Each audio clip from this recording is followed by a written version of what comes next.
Hello. Thank you all. First of all, thank you, Vidya Balan, for so readily agreeing to release the book. I didn't expect it, actually. Firstly, hi Maithili, because this is the first time we are meeting. But I had read Maithili's name in publications over the years, and I knew hers was a credible name. But most importantly, she told me she was carrying my face on the cover. Hi everyone, good evening. So I think that was, that tempted me. And of course, in all genuineness, I was very intrigued to read the book, but I said yes to you even before I did because I knew it was something that I would be interested in and a lot of other people. Thank you for that vote of confidence. Okay. And thank you all for coming here. There are so many distractions on a weekend evening in Bombay. And thanks for coming. This is homecoming for me. I lived in Bombay till about 5 years ago. And it feels like coming home, to this warmth and this excitement of this city. But I'm pretty happy in Mysore, which allowed me to write this book without much distraction. And the title says it all. I'm not going to, I hope you'll buy the book and then see what the book is about. The title says, I was intrigued by this. I used to spend a lot of time in the US during the summer vacations because of my daughter and my grandchildren living there. And I saw so many articles exploring the millennial phenomena. I thought this has become just a buzzword, a fashion word. But then when they talked about the demographics, and then they have millennials are those who are born after 1985 and reaching adulthood in the new millennium. But then there are post-millennials, the Z generation, Generation Z. And then I said, there's a continuum in it. It doesn't happen in a vacuum. So I was interested in actually the evolution of the Indian woman in the portrayal in popular cinema. So in my book, I go back and forth. I go back to Mother India. I go back to Dunya Na Mane for the rebel in Indian cinema. And then there's also, we had the parallel cinema, which made an impact. So because that, I got so deeply involved when I was writing the book on Smita Patil. So then I found that the equivalent is happening in the new millennium in Bollywood with the coming of the indie filmmakers. And they made such a huge difference to the way they gave agency to women, the way even in a rom-com, normally it's like, the old rom-com was boy meets girl, boy chases girl, she resists, then she gives in, little obstruction from family, and that was the formula. There I found a really great change even in that formulaic film. And then we have, as E.T. said, Vidya portrays woman the hero. Actually, I have a chapter called Woman the Hero. Whereas, and then it connects to the hero myth. And then it is like a monomyth that is applicable to all cultures. The quest, the impediments that come in the way, and how he, but now it applies to she, overcomes this. And I found it fascinating that there are so many films now in the recent past where you can have woman the hero. And then there is also women at work. Because earlier you said, oh, kaam karti hai, but what, you never show her in the context of work. So I found that there are so many films that are showing a woman as work is very important to herself. So these were the things. And then of course, no means no. Pink and Anarkali of Ara, that said that, but no doesn't mean maybe, or it implied yes, but no means really no. And then another chapter that I really enjoyed writing was the subversives. That is, you take a film like Devdas and Sahib Bibi or Gulam, and then you subvert the whole story. And the Paro and Chanda you see in Devda, in Devdi, is nothing like the old characters that you have. And when it comes to Sahib Bibi or gangster, she becomes a player from being a victim. So, you know, I enjoyed writing about those two films, and also the women and the sisterhood. So there is one chapter devoted to that. And then, so as you write, it evolves certain things. They may not be strictly millennial, but I find the retro effect of the subversion coming in my concluding chapter, where I say Tabu comes back in Haider, in Andhadhun, and Sri Devi came back in English. So could you ever imagine in the past that a middle-aged homemaker being the central character in a popular film? So that's what I feel, that this reflects in a way the centrality of the modern Indian woman, who is still moored in Indian values, traditions, but trying for independence, you know, her own identity. This quest for identity, and there's also a clash between tradition and modernity in that. So these are the ideas that are explored in the book.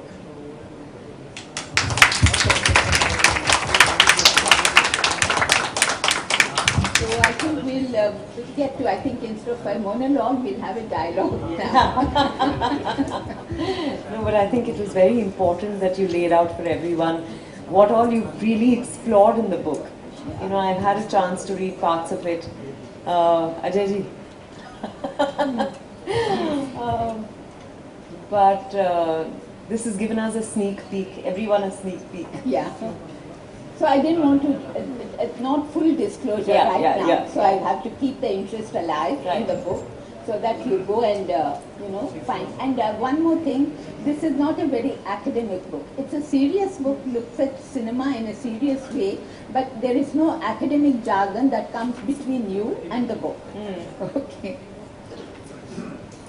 So I think that's why, you know, I feel that, okay, there are a couple of chapters where I set out the framework. What makes the millennial woman important? As it said, as I say, it's a very small demographic when you see a vast country like us and our population and the differences, class, caste, education levels, there's so many. But I find that in the media representations, in advertising, the woman becomes like both a brand and a brand ambassador. She is both the medium and the message. I find that that's how I can sum that up. And there are so many aspects that are there.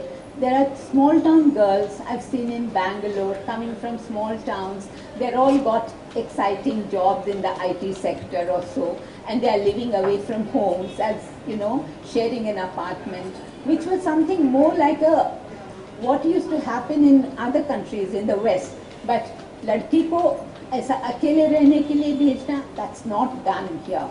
So there's so many careers opening out, and then this is not just a sociological thing, but it's also culturally. I found that now I've been living in Mysore, so it finds that this resonates even in the small towns.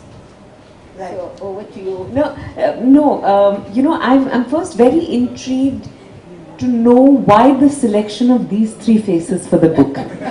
I'm very flattered that to be sharing space with Meena Kumari, who's, you know, who's an icon for all of us, but I've admired her deeply. And of course, I've loved Kajol, I also know her a little personally, but Meena Kumari, I was like, oh my God, why the selection of these three faces for the book? You know, I was actually struggling to come up with a cover idea. And here I must thank the person who's not here. I suggested to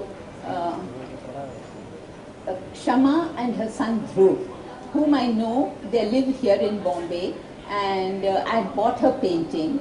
And suddenly one Sunday morning, and OUP asked me, what do you want for the cover? I said, I want something symbolic, a figure of a woman who is free, like a flowing pala maybe, and then still working, rooted in the soil, but it didn't gel. The sort of things that they sent, I said, it's like very generic. It could be like in a textbook. I said, this book is about cinema. So I have to choose the actors, the icon, and also I wanted to suggest a kind of an evolution of the Indian woman from Meena Kumari, and Kajal is the bridge because the 90s cinema comes in there, and then the 20th century. I thought no one better than you for that, and so when I suggested the idea to them, so they came back. I said, we don't want portraits or we don't want actual photographs. Just, make it, because my theme was black and white with touches of red. So then they came, and I'm very, very happy. Sorry they couldn't be here because Drew got married a couple of days ago. So I can't expect the new groom and the new mother-in-law to come here for the function. So a big thanks to them. And I also want to say thank you to Radha Krishna Nair, my editor at Man's World, who was supposed to have come here today but couldn't. He allowed me to use a lot of material that I wrote for Man's World. So because sometimes you have written in the first flow of your response to your film, and you try to paraphrase the same idea in a different language, it becomes very pale copy of what it was in the first. It's like the first take that you do it comes out spontaneously well. So then I said, and my publishers agreed, that I said, I'll use my own material that was written for somewhere, so use it here. Especially, I think some of the things that I wrote about the dirty picture, some parts of it were there, but when I saw so many films again right now. So this was like, that was like suddenly, I think watching news in the morning on a Sunday morning, I said, why am I struggling with all abstract figures? This is a book about cinema, we have to have concrete actors on it. So that's and I said, like, evolution, show it in this kind of a triangle. No, it's a lovely cover, and I love that dash of red. Yeah. It's just, I'll come to the book, but you said something very interesting, which is about today, actors being both brands and brand ambassadors. What did you mean by that? You see the advertisements. I mean, I watched, and in the book, in the introduction, I quoted Santosh Desai, who's a column that I write. I like and I read it. Then he talked about all this branding and the difference between the old advertising, Nirma advertisement he gives. So Manju, all the names, Jaya or something Nirma, Sabki Pasand Nirma, that song, the jingle was there. He says that is not resonating now in the new advertising. You need a star face who is endorsing a product, and she's also selling aspirations. And another thing with brand ambassador, I said, was one of the things that has made society open up now is advertisement always, I don't think it sets trends. Some advertising guru years ago when I met him, he said, advertising doesn't set trends, it catches the trend and then capitalizes on it. So for me the example was the advertisements about sanitary pads, which was such a hush-hush thing all those years. Then there is anonymous ones of a mother talking to her teenage daughter and then saying that, you have to use the sanitary pads are really healthy and clean. That's what you give confidence to your daughter. Then came Anushka Sharma's advertisement I saw for this one. Forget about those days, I'll wear white and things like that. So, all these things built up that the brand is selling, she becomes the brand selling this, and she's also becoming the ambassador to sell an idea. Right. So that was the thing when I say she's both the brand, and I think in a way Bollywood has discovered the modern independent woman with a mind of her own as a brand to be promoted. I don't think they consciously pursued that, but I feel that they saw what was the kind of metro society around and found these women. So I think they also, gave agency to her. And then you see all the films that have come, rom-coms, you see the long ago Salam Namaste, you have set it in Australia, then they are living together, And then, there's no family anywhere. Neither her family nor his family. The friends, the peers are the family who are influencing them. Then you had, then I think one of the films that came out from Yash Raj was Band Baja Barat, where again it's the girl who is the driving force in the film. So even in a rom-com where earlier she was just sidelined, the hero was more important. Look back to Shami Kapoor films and all that earlier, all the rom-coms that you had earlier, and this is so different. And there are live-in relationships in Shudh Desi romance. Of all the places in a small town you think is very conservative, like in Jaipur. So that was something, that I said the rom-com is sort of run its course in Hollywood. And I believe the thing would be, if you're run out of ideas for any film, chalo rom-com bana denge. Even they said, let's make a rom-com. But I think that also has evolved in Hollywood. I think it's evolving in Bollywood. And I think that there's a whole lot of films that I discovered which I hadn't seen then. So I saw those films. So I find that women get a say in a relationship, in determining the scope of a relationship. So that I thought was very significant. But do you think we're becoming a little myopic in the sense that we're, the way we're judging female characters has actually, I think female characters are judged as severely now for the fact or through the prism of whether they are being feminist or not.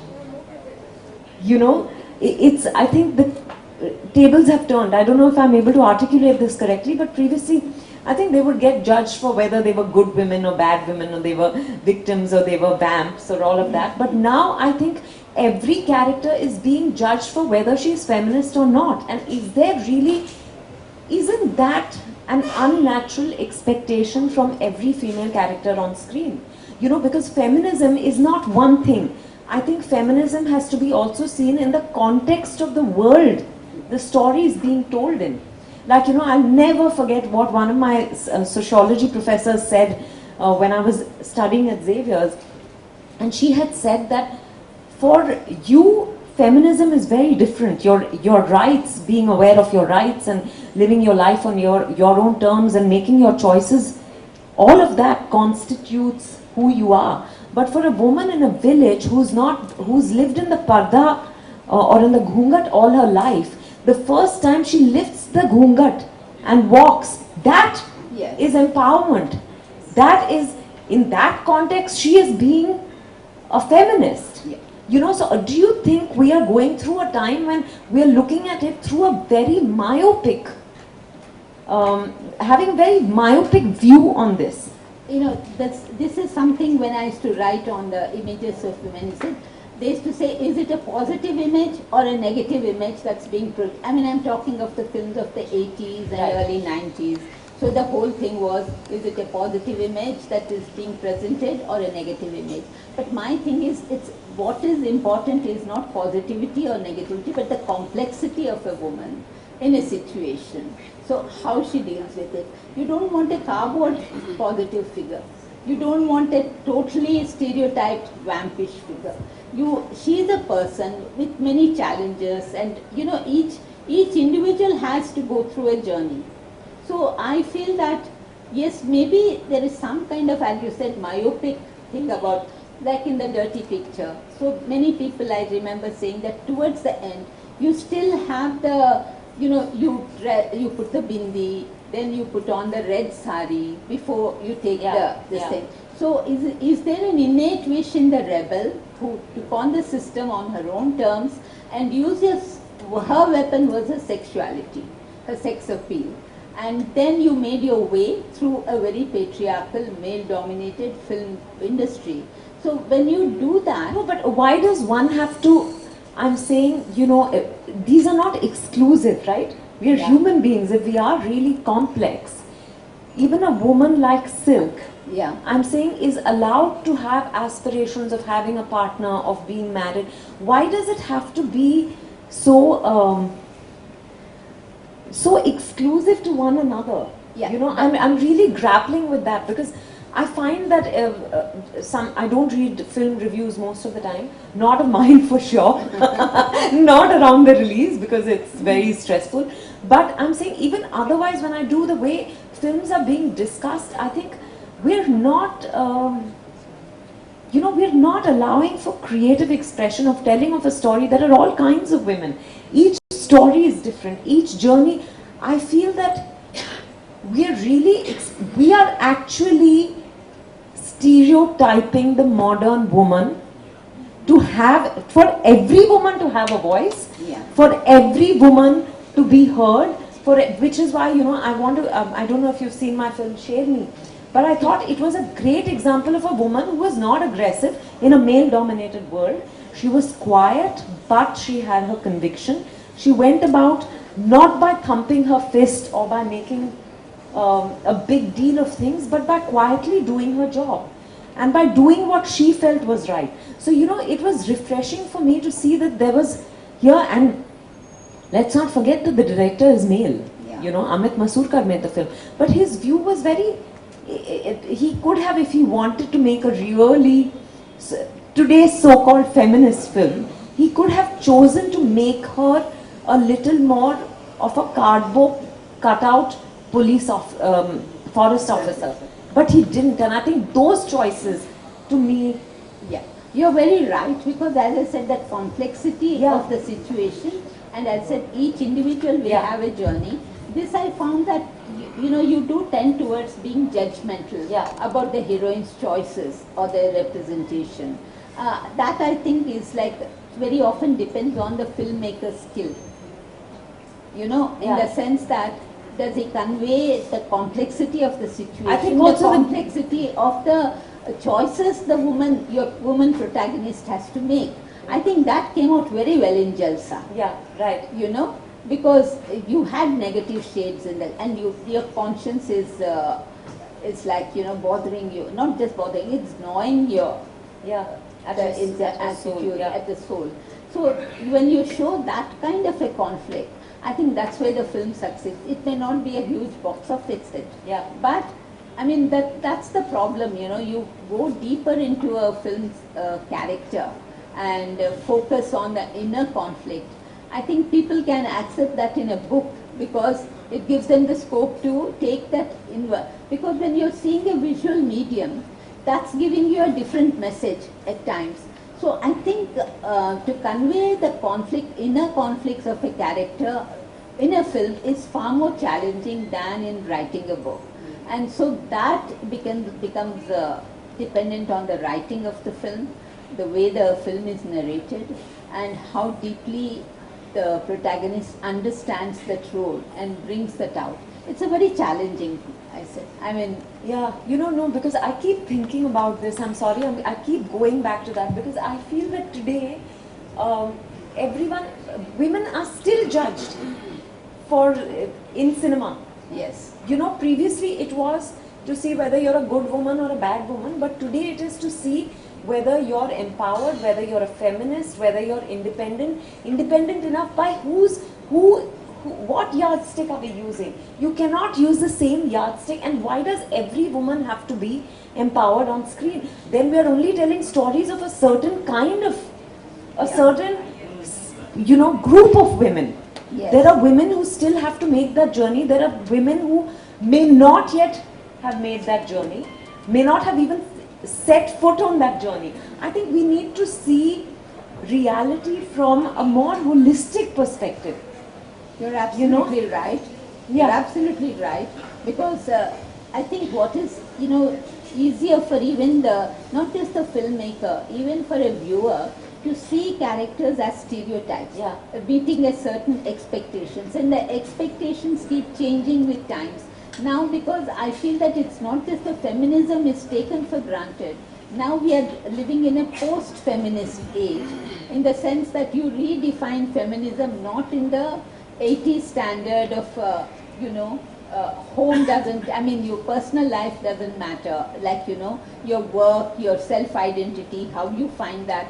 That became like when you read the female mystic, the feminine mystic and all the 80s feminist literature, We have gone past that because a lot of women themselves, they said, they take certain of the rights that are granted by, I mean, I'm talking about the educated, urban, middle class women. So they take the advantages, the rights that are implied by feminism as for granted. Then there is a thing beyond feminism to find, don't discard your feminine part for the sake of feminism. So you can own both parts of you, and that is, I think, what I see in women in their 20s, late 20s and 30s, and there are other women who are just even coming to that first taste of liberation. For me, I felt that that happens for me in Door, when Ayesha's character suddenly takes off her, and then runs into freedom, and she's such a young woman, and what if she's been widowed, lost her husband, she died, but she's also fun-loving, and she finds that kind of freedom in the company with the other woman. And for me, the most significant part of Door was the old Dadi, censorious, in a way, very judgmental about this girl, the young girl in the traditional setup. She gives her the key to the house to go out. That I thought was a really remarkable scene, so that this kind of a personal quest can happen in any situation, in any kind of and we are such a diverse country. And diverse country, not just language this way, but each upbringing, there's always been this sudden a struggle between tradition, family values you're born with, and then you want to search for something beyond that, not being conformist. And as I said in my book, conformists are born, non-conformists are born, they're not created. When you try to create a non-conformist in film, it somehow sounds false. Even being a non-conformist has to be part of that character, not just the character on the screen, but even the actor playing the role.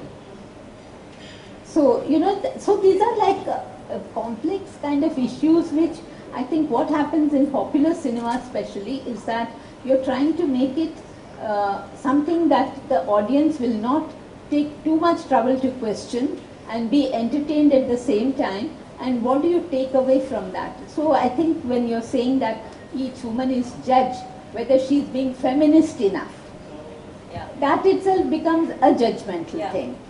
I think we have to accept a story as it is told. I mean, so this is always the thing with when you're a being film critic. You're taking a genre film, you're taking a modern rom-com. Then you can't compare it with, some other set idea of how it should be in your mind.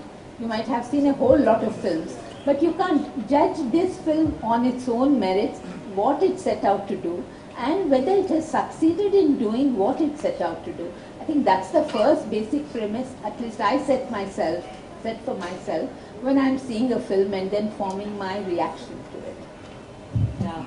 it.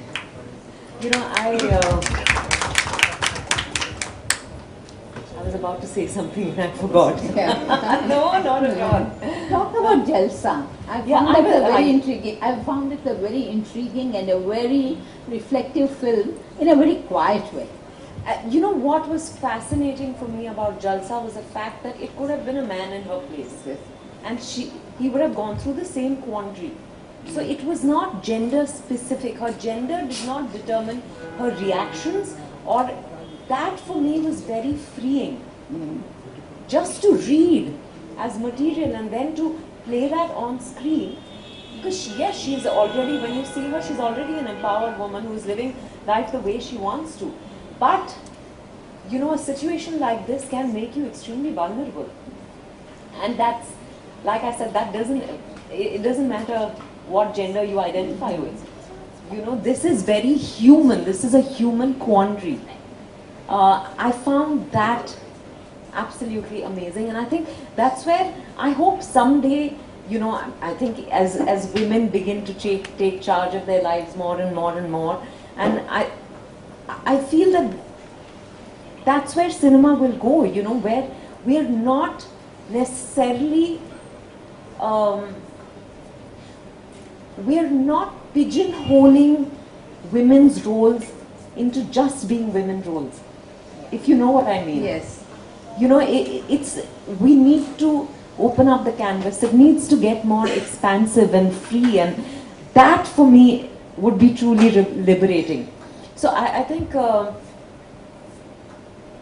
that's what fascinated me most about Jalsa. But please do ask whatever you wanted to. Sorry, I just went off on No, I mean, when an actor chooses a role, what, because I have an actor like you, and so this is a little beyond what is there in the book. Right. So I just want to know what attracts you to a role, the script, or your role in it, or what exactly hooks you to that?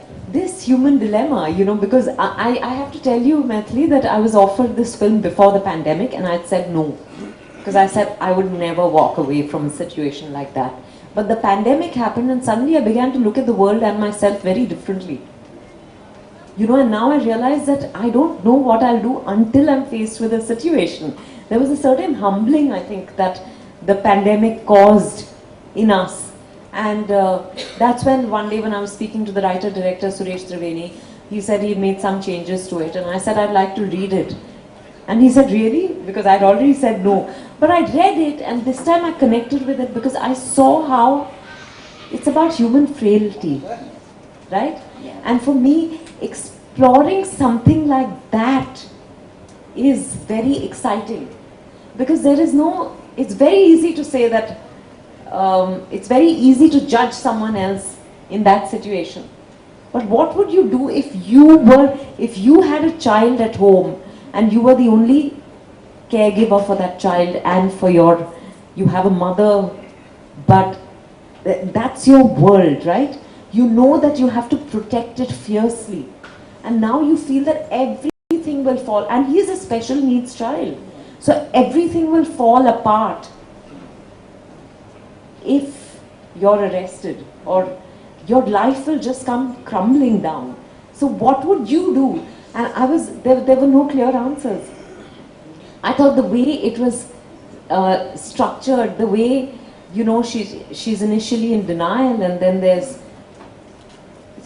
wanting to shove this under the carpet, and then there's guilt which consumes her, which makes her angry, therefore, because this is a reality. She knows that it's a secret. She can't keep secret for too long. And then finally the acceptance of it. And I thought in both characters, yes, I think the juxtaposition of both women's lives was really, it made the film what it is, And there is no way of knowing, in terms of numbers, how a film does when it releases on OTT.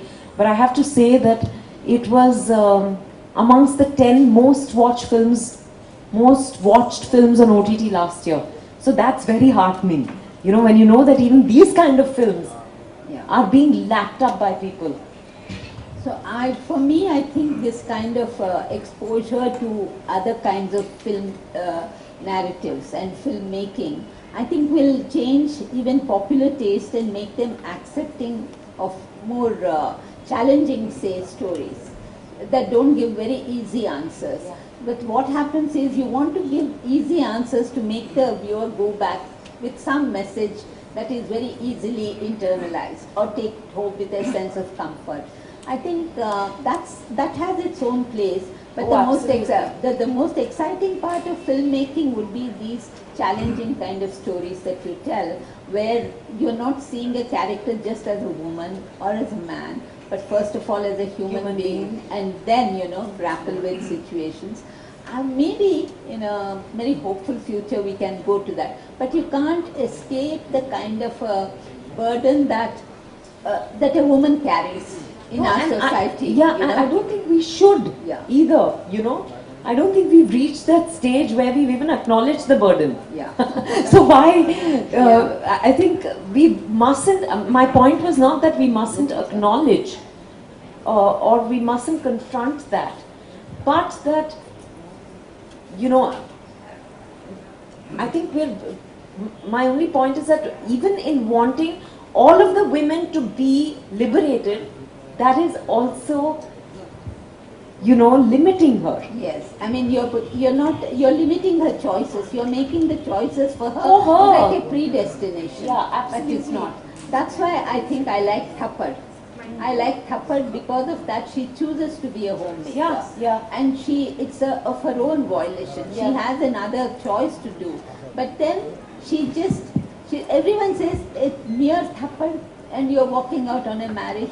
But then it's not done in a very, I mean, there are parallel stories that I think sometimes take away from the main story, but they also add to it. So that's why, a woman has the right to feel so insulted and stop respecting the man for slapping her in public. And everyone says, and then everyone says, no, even public her own or private.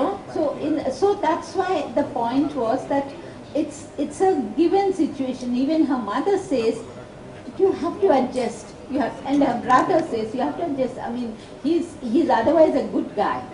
Why are you walking out on him? So that's, I think, and I've read somewhere that the more positive response to that film came from men than from women viewers. Oh, really? Yes. I don't know where you come across this. Yeah, because many women also, brought up in a more traditional way. To keep the family going, you have to accept, overlook certain, that conditioning. The mother is conditioned to that, and she tries to pass on the conditioning to the daughter. She listens quietly but doesn't argue that much with the mother. The father is the more understanding character. So this is like, you're individualizing the situation.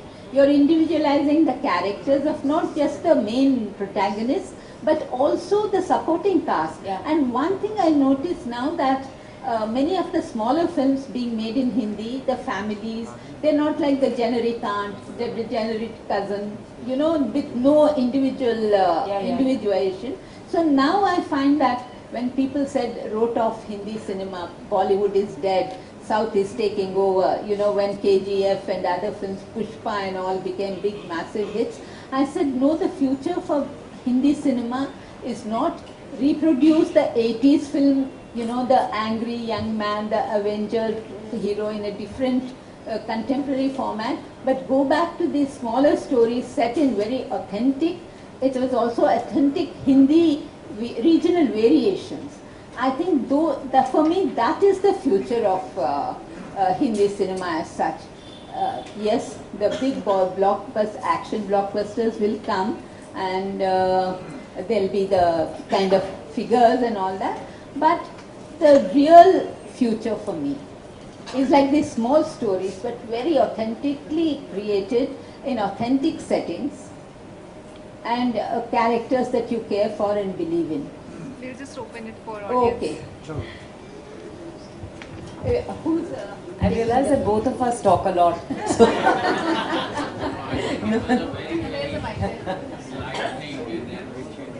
thank you, Vinayji. Yeah. Hi Vidya, I have a question for you. Hi. Hi, it's Shikha here. Hi. And you've done 2 movies, Mission Mangal and Shakuntala Devi, which is on the science fraternity. I'm from the science fraternity, being an engineer. How do you see that movie affecting women taking up science again? More importantly, I realize that it's impacted a lot of kids, amongst which are a lot of girls.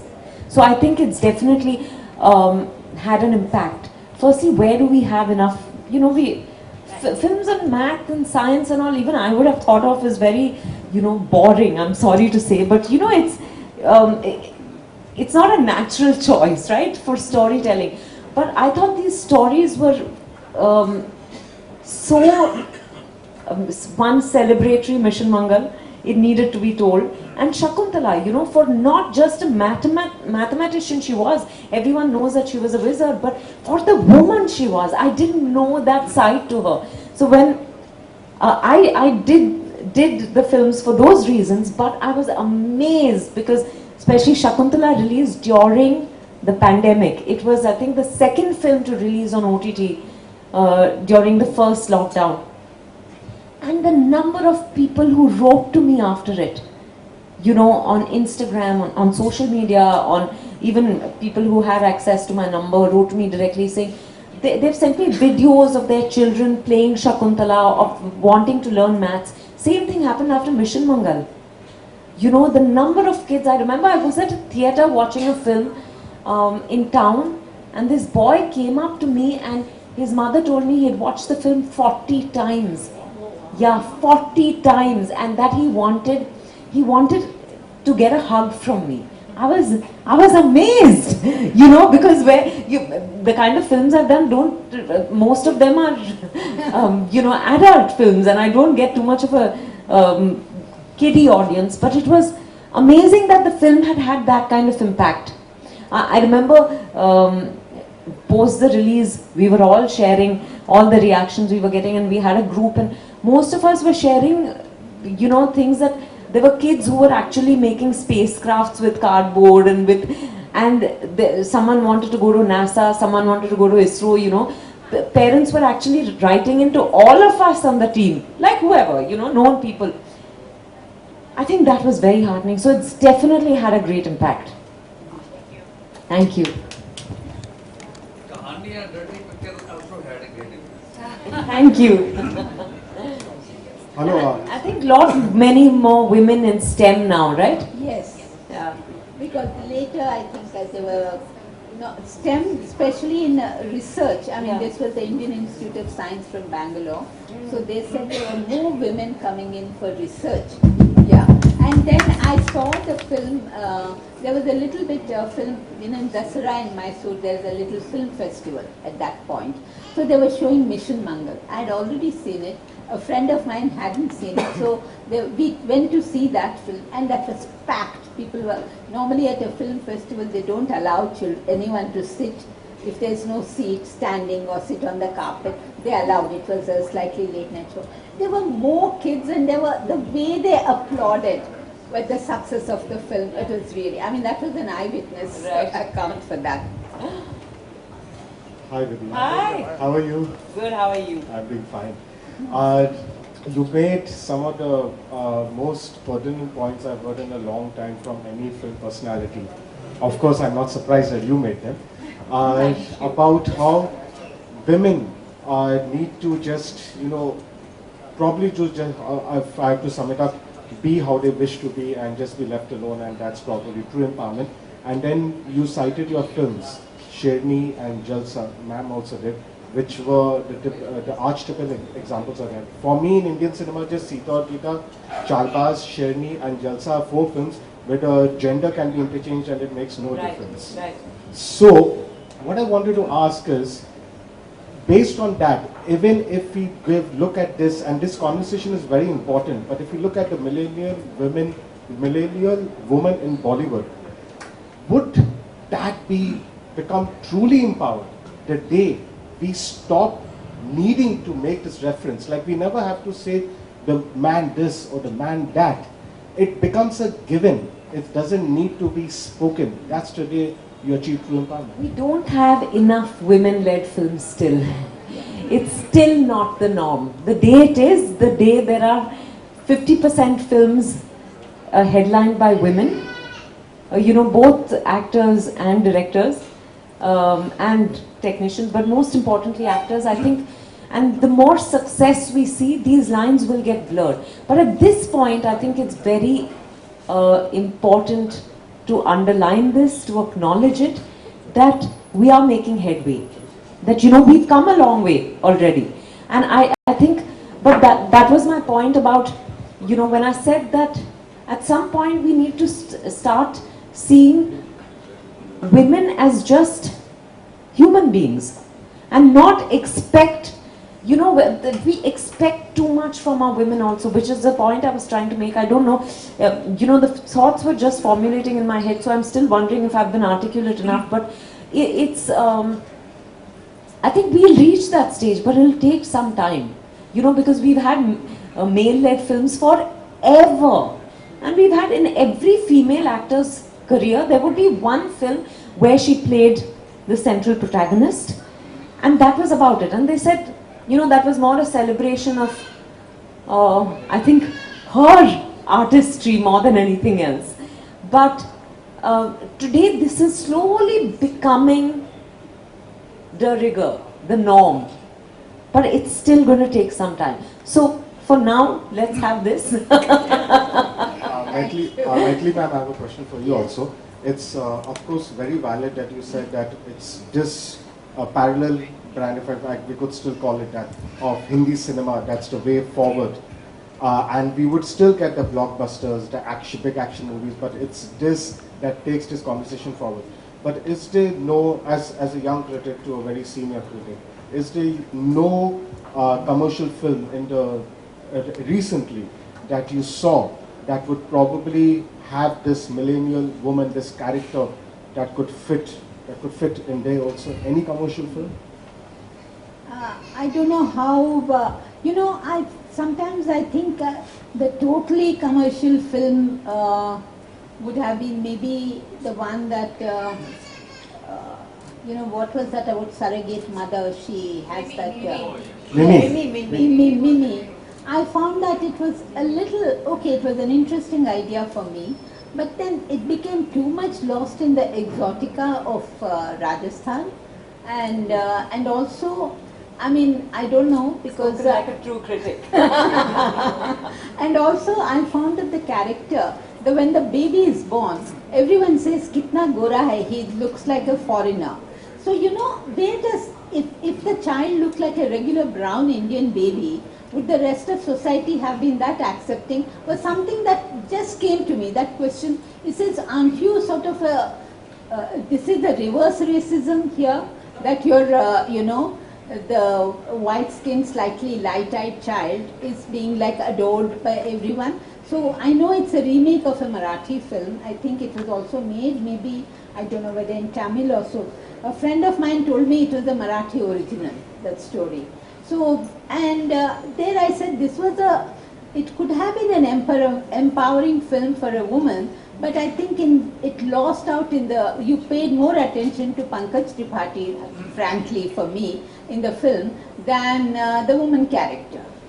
So, How about a character like, say, Zoya in Tiger Zinda Hai or Rabia in Pathan? Not a central character, but Zoya in Tiger Zinda Hai or Deepika Padukone in Pathan, yes, where they are doing everything that a man also does in the film. Yes. That's one. See, for me, living in Mysore, Pathan was like a statement of support for freedom of expression.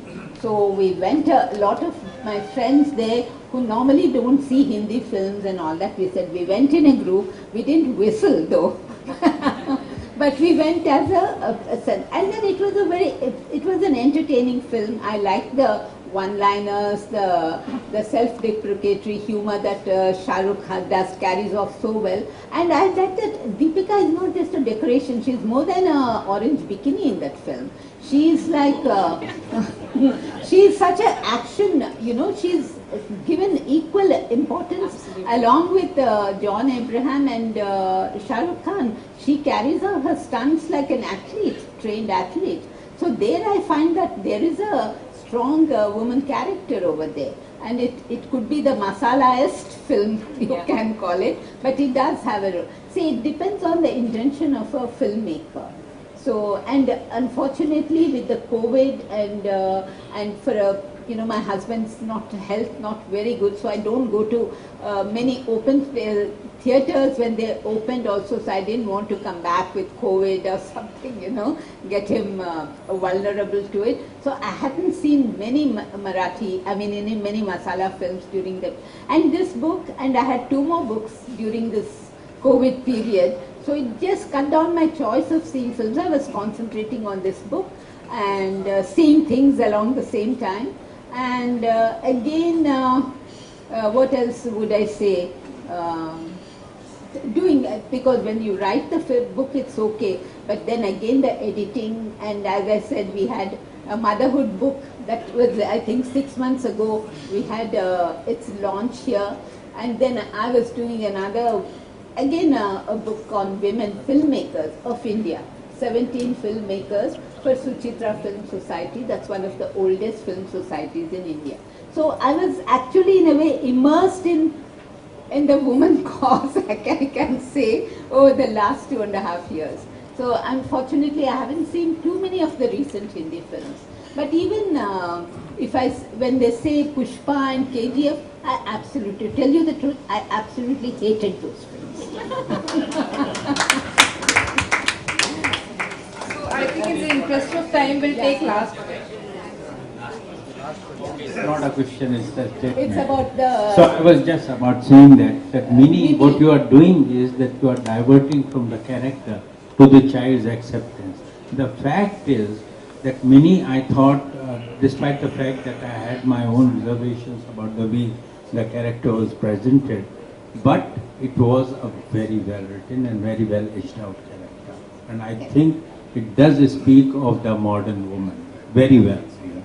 Of course, you have dances and you exploit certain sensual aspects of the character, yes. But I think the character was very well established. No, also I think it speaks about choice, right? Yeah, choice. To use your body, Yeah.